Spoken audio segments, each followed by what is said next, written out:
তো 12 ভোল্টের একটা আইসি বোর্ড, মানে ক্লাস ডি বোর্ড, ঠিক আছে। তো আইসির মডেল নাম্বার হচ্ছে টিপিএ 3110D2। এই আইসি বোর্ডটা দেখে নাও ভালো করে।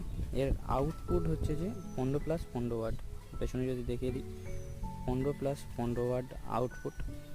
এর দুটো ডুয়েল চ্যানেল, 15+15 ওয়াট আউটপুট। এখান থেকে আমরা ইনপুট লাইন লেখা রয়েছে, আর গ্রাউন্ড এল, 3টে লাইন লেখা রয়েছে। নিচে দুটো স্পিকার লেফট রাইট করা রয়েছে, এবং এখান থেকে 12 থেকে 24 ভোল্ট ইনপুট দিতে হবে, দিলে এই আইসিটা অপারেট হয়ে যাবে। তো এটা সাধারণ একটা আইসি, 12 ভোল্টের একটা আইসি। তো আইসিটা দেখে নাও, খুব ভালো মানের একটা আইসি। তো আইসিটা 15+15 ওয়াট প্রপার আউটপুট দেয়।